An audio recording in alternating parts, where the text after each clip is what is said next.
stronghold of my life, of whom shall I be afraid? When the wicked advance against me to devour me, it is my enemies and my foes who will stumble and fall. Though an army besiege me, my heart will not fear.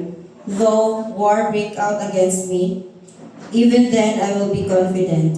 One thing I ask from the Lord, this only do I seek, that I may dwell in the house of the Lord all the days of my life, to gaze of the beauty of the Lord and to seek him in his temple. For in the day of trouble, he will keep me safe in his dwelling. He will hide me in the shelter of his sacred tent and set my high upon a rock. Then my head will be exalted above the enemies who surround me. At his sacred tent, I will sacrifice with shouts of joy. I will sing and music to the Lord. Hear my voice when I call. Lord, be merciful to me and answer me. My heart says of you, seek his face, your face. Lord, I will seek. Do not hide your face from me. Do not turn your servant away in anger.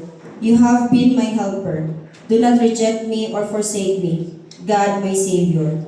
Though my father and mother forsake me, the Lord will receive me. Teach me your way, Lord. Lead me in a straight path because of my oppressors.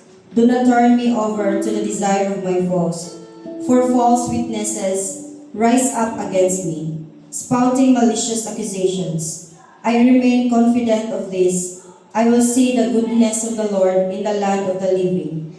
Wait for the Lord, be strong, and take heart and wait for the Lord. Amen. Amen.